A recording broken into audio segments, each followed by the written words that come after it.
School నుండి వచ్చిన ఈ అమ్మాయి తన అన్నయ్య అనుకుని ఎదురుగా ఉన్న కుర్రాడిని హగ్ చేసుకుంటుంది. ఆ తరువాత ఇతడి ముఖం చూశాక ఇతడిని తాను తన అన్నయ్య అనుకుని పొరపాటు పడ్డానని అనుకుంటుంది. కానీ ఆ క్షణంలో ఈ కోటీశ్వరుడు ఈమెతో ప్రేమలో పడ్డాడని ఈమెకు తెలియదు. నిజానికి ఈ అమ్మాయి కుటుంబం అప్పుల పాలయ్యి దివాలా తీస్తుంది.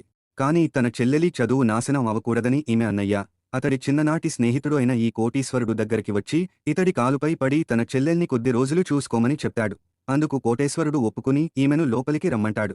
అయితే కోటీశ్వరుడు పైకి మామూలుగా ఉన్నప్పటికీ లోపల మాత్రం ఈమె తన ఇంటికి వస్తున్నందుకు సంతోషపడుతూ ఉంటాడు.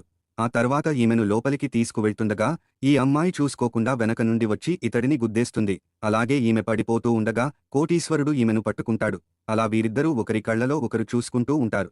అప్పుడు కోటీశ్వరుడు ఈమె చాలా అందంగా ఉందని అనుకుంటాడు. కాని బయటకి మాత్రం ఈమెను పట్టించుకోనట్లు నటిస్తాడు. అయితే ఆ రోజు రాత్రి ఈ కుర్రాడికి ఆ అమ్మాయి గదిలో నుండి ఏడుపు వినిపిస్తూ ఉంటుంది. అప్పుడు ఇతడు నేను సరిగ్గా పట్టించుకోలేదని ఈమె ఏడుస్తుందని అనుకుంటాడు. కాని ఈ అమ్మాయి వెబ్ సిరీస్ చూస్తూ ఎమోషనల్ అయి ఏడుస్తూ ఉంటుంది.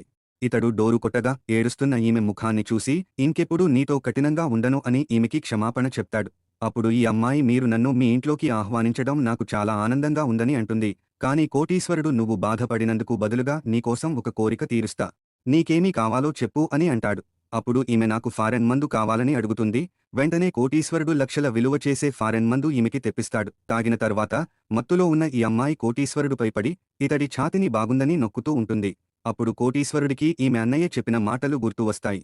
అదేంటంటే ఈమెకు ఎప్పుడూ మందు తాగించవద్దని ఈమె అన్న హెచ్చరిస్తాడు.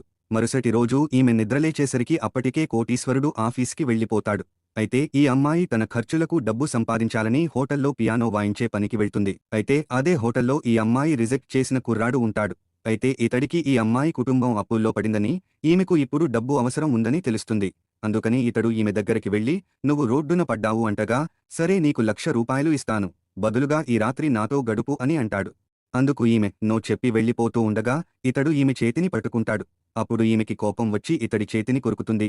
దీనితో ఇతడికి కూడా కోపం వచ్చి ఈమెను కొట్టడానికి సిద్ధమవగా కోటీశ్వరుడు వచ్చి ఈ కుర్రాడి చేతిని పట్టుకుని ఎంత ధైర్యం ఉంటే నా లవర్ మీద చేయి ఎత్తుతావ్ అని అంటాడు. అప్పుడు ఈ కోటీశ్వరుడిని చూసి అందరూ భయపడిపోతారు. మరిన్ని స్టోరీలు కోసం వీడియో లైక్ చేసి ఛానల్ సబ్స్క్రైబ్ చేసుకోండి.